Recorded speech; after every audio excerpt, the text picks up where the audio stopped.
ওই কালু, সামনেই তো হোলি আসছে, কিছু রং টং তো কিনতে হবে। হ্যাঁ কিনতে হবে তো জানি, কিন্তু পকেটে নাই পয়সা। আরে আমারও থোড়ি পকেটে পয়সা আছে নাকি?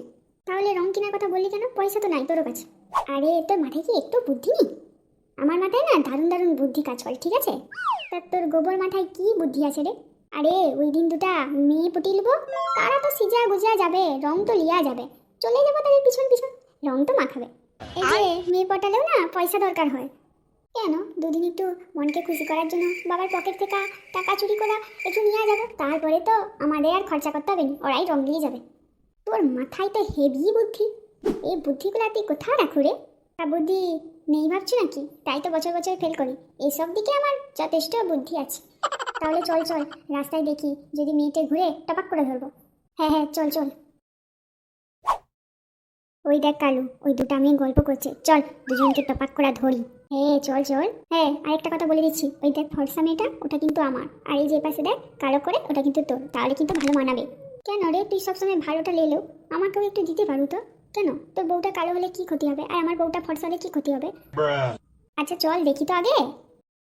এই যে সুন্দরীরা, তোমরা কোথায় যাচ্ছো? তা তোকে কেন বলবো আমরা কোথায় যাচ্ছি না যাচ্ছি? না মানে এমনি জিজ্ঞাসা করলাম। এই ছেলেদের না একটাই স্বভাব, ওদের দুটো চর মেরে এখানে ফেলে রাখলে শান্তি পাবে মেয়েদের। খাবি নাকি দুটো চর? ভাই এই মেয়েটাই কি ডেঞ্জারাস ভাই, পালিছো, এদের সঙ্গে পাঙ্গা দিতে পারবি না, পালিছো। দাঁড়া না, আমি তো কিছু বলছি, তুই চুপচাপ দাঁড়া।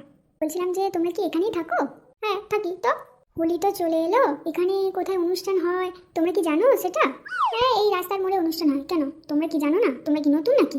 না আমরা কলকাতা থেকে এসেছি তো, আমরা হোলির অনুষ্ঠান দেখবো বলে তাই তোমাদের জিজ্ঞাসা করলাম। ও আপনারা কলকাতা থেকে এসেছেন আমাদের গ্রামের অনুষ্ঠান দেখার জন্য? ও সরি সরি, আমাদের এই গ্রামের ছেলেরাও না এরকম করে, তাই আমরা রেগে বলে দিচ্ছি, সরি সরি। ভাই এদের দেখতে কি সুন্দর বলতো, একদম আর রেগে কথা বলিস না, দুজন দুজনকে পটিয়ে নিব। হ্যাঁ চলো আমাদের বাড়ি, থাকবেন 2-3 দিন, তারপরে তো অনুষ্ঠান আরম্ভ হয়ে যাবে। হ্যাঁ তাহলে যেতে পারি আপনাদের বাড়িতে। হ্যাঁ হ্যাঁ চলুন চলুন। लेकिन ये साला कर क्या रहा है यहाँ पे? তাড়াতাড়ি এনেছিস সকাল সকাল?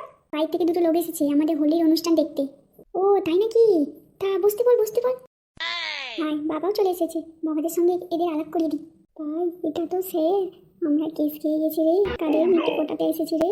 বাবা এরা হোলির জন্য আমাদের বাড়িতে এসেছে, ওরা বাইরে থেকে এসেছে। ওরা বাইরে থেকে এসেছে? জিজ্ঞাসা কর ওরা কোন স্কুলে পড়ে। কেন ওরা হয়তো ইংলিশ মিডিয়ামে পড়ে, ওরা তো অনেক বড় বাড়ির ছেলে না। কালু আর ঘন্টু, তোরা দুজন এখানে মিথ্যে কথা বলে এসেছিস? না মানে স্যার আমরা তো কিছু না কিছু না স্যার।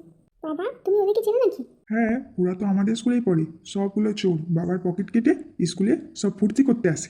বেরে আমাদের মিথ্যে কথা বলা না, এইবার তোদের কি করি অবস্থা দেখ শুধু। আমাদের ভুল হয়ে গেছে স্যার, আমরা কোনোদিনও আর কাউকে মিথ্যে কথা বলবো না। হতচ্ছাড়া সব দূর হয় এখান থেকে।